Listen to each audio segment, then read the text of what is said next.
The golden age of rail travel of the 1920s was a time when trains were not only the quickest and most luxurious way to travel, but for long distances they were the only practical way to travel over land. In the 1930s, that changed. Swift and safe as birds in flight, the giant planes of American Airways are setting the new pace of man's progress. From the beginning of time, man has been the master of his own journey. He chooses the road by which he goes. He steps ahead or he steps aside. Here's the man who steps ahead, the kind of man who gets things done, who knows where he's going and how to get there. While initially more expensive than rail travel, aviation was beginning to eat into the already razor-thin margins that the railroads were operating passenger trains at. It was said that the railroads made their money hauling freight and their reputations hauling passengers. But it looked like aviation would turn passenger service into a money pit. As such, railroads began to upgrade and modernize their passenger trains to better compete with aviation. The result was the Streamliner. Some of the most well-known streamlined locomotives are the EMD E and F series diesels, though there were many others. Each railroad wanted a unique appearance to set themselves apart in a crowd, and the easiest way to do that was to create a unique paint scheme that would become part of the company's identity. Streamlined diesel locomotives were blank canvases upon which many striking and unique paint schemes were applied.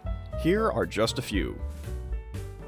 The Baltimore and Ohio was America's first commercial railroad, chartered in 1827. The B&O was also a fairly early adopter of the Streamliner, and by the 1930s they had their look down pat. The B&O's black, blue, and gray scheme with yellow soon became synonymous with the railroad's brand. The B&O had many major named trains including the Columbian, the Capital Limited, the National Limited, the Royal Blue, and the Cincinnatian. The B&O scheme could be found on both freight and passenger engines.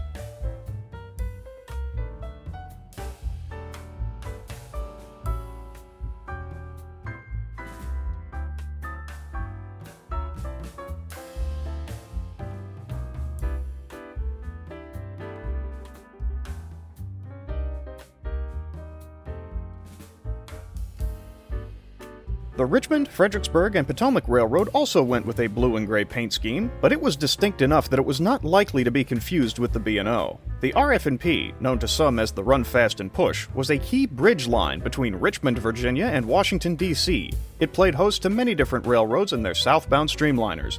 That being said, the RF&P did have their own fleet of streamlined power for their own trains or run-throughs. Southern served the South, naturally. The Southern Railway streamliners were almost invariably painted in a green and white paint scheme. Green had been the Southern's passenger train color for many years, including trains such as the Crescent Limited. This carried over into the diesel era, though the exact arrangements of the scheme changed over the years.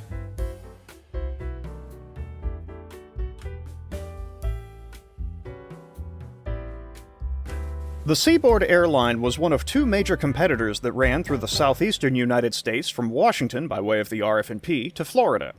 While slightly confusing today, the name Seaboard Airline was meant to imply direct as-the-crow-flies routing of their main line. With Florida being the SAL's primary destination, the railroad gave their streamliners a scheme inspired by Florida and its products, hence why many call the paint the Citrus Scheme. This paint helped make the railroad's flagship train, the Silver Meteor, stand out wherever it went.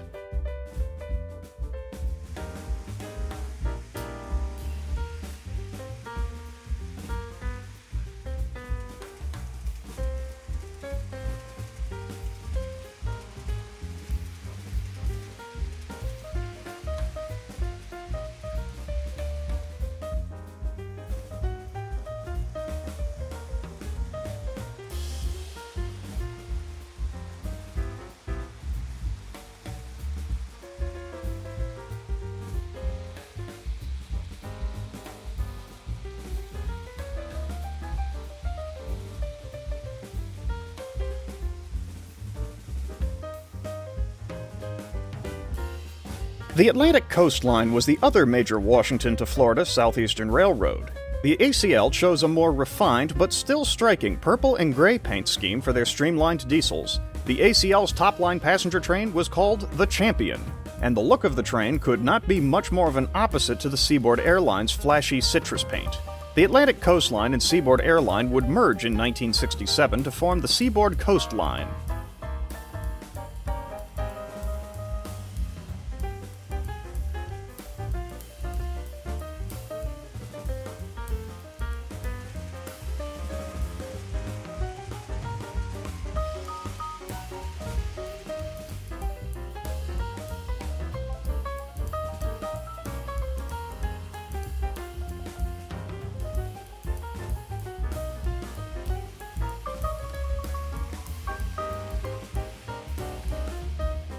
Where do you work a John? On the Delaware Lackawanna. The Delaware Lackawanna and Western, that is.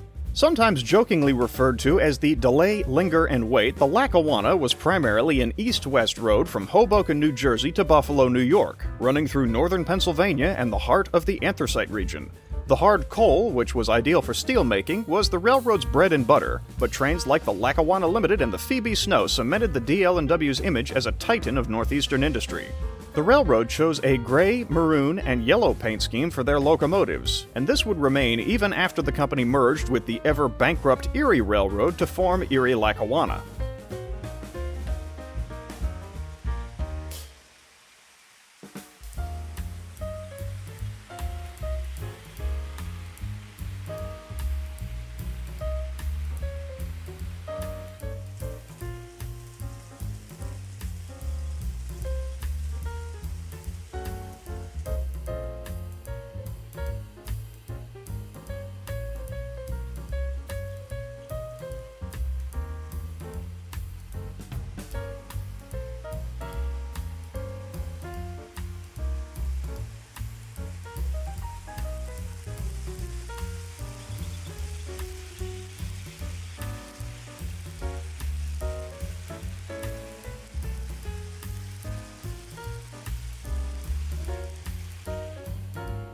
The New York, New Haven, and Hartford Railroad ran from New York to Boston, as well as into various places in Connecticut and Massachusetts. The railroad became a staple of New England life. The New Haven went through a variety of streamlined paint schemes, but in their later years settled on an orange, black, and white scheme known today as McGinnis, so named for the railroad's then president. The railroad's premier train was the Yankee Clipper, which bolted daily between Boston and New York.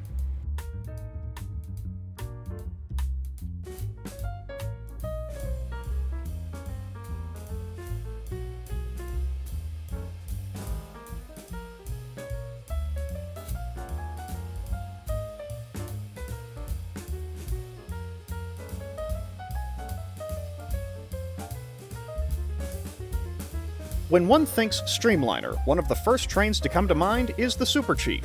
The Atchison, Topeka, and Santa Fe had run a cracked Chicago to Los Angeles express service named the Chief for years, but when lightweight, streamlined locomotives and cars came along, the railroad overhauled the service completely and rechristened it as the Super Chief. The red, yellow, and silver war bonnet paint scheme is iconic not only as a first-class passenger service, but as a defining toy train made by Lionel in the 1950s. Lionel's Super Chief even made an appearance in an episode of I Love Lucy.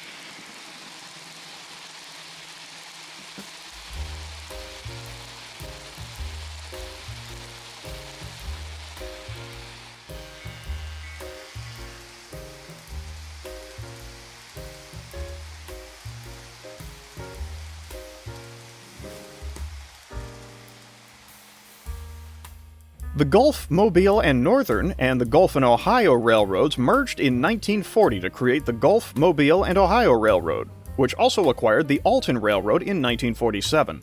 This created a rail network running from Chicago to St. Louis and on to New Orleans. The GM&O was one of the first large railroads to set aside steam locomotives entirely and moved quickly into the Streamliner era. A dark red and orange paint could soon be found on the point of many of their named trains, including the Alton Limited, the Abraham Lincoln, the Ann Rutledge, and the Rebel.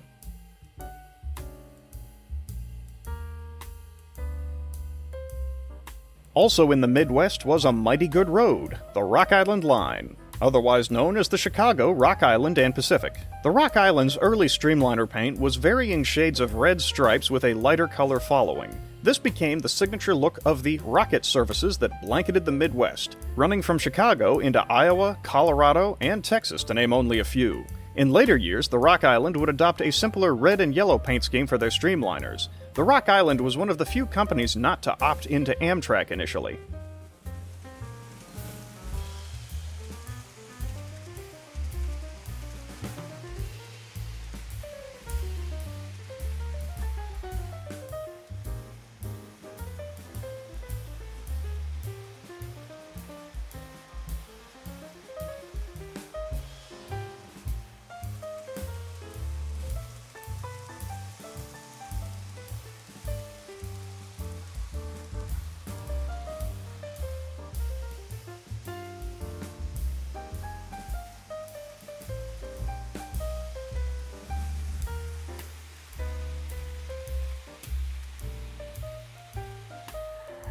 Canadian railroads were no exception to the streamliner phenomenon and its colors. The Canadian National Railway, for example, used a beautiful black, green, and yellow paint scheme on their passenger equipment in the later years of steam.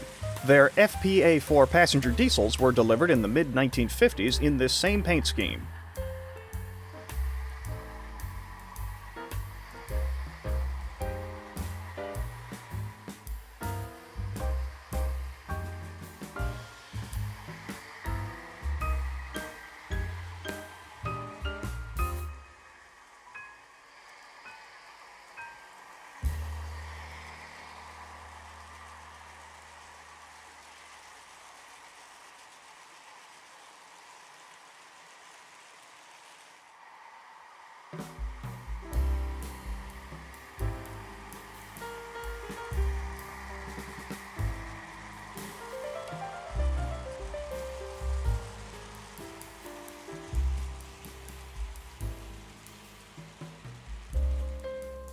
As the F units became more ubiquitous, they were pressed into just about every kind of service the railroads could offer up. Finding F units in freight service was not uncommon at all. On the Southern Pacific, the Black Widow paint scheme was the standard freight scheme on these locomotives, and the Western Maryland often mixed F units with other locomotives on the point of freight trains.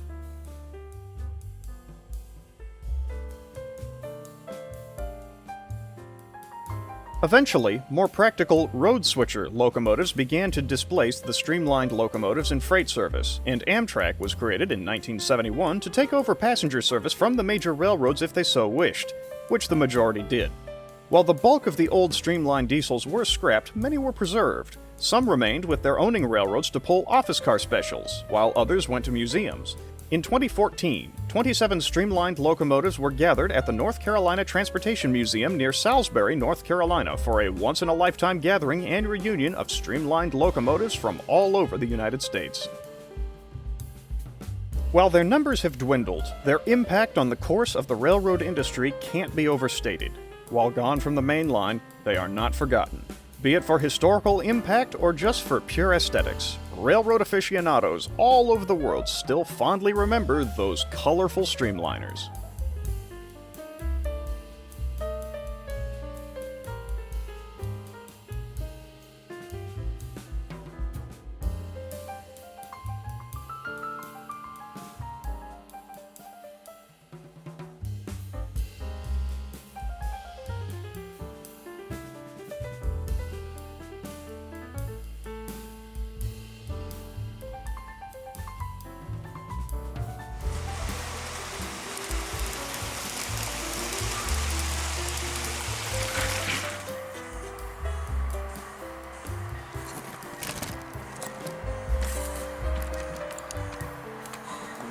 That's impressive. I don't know how it managed that.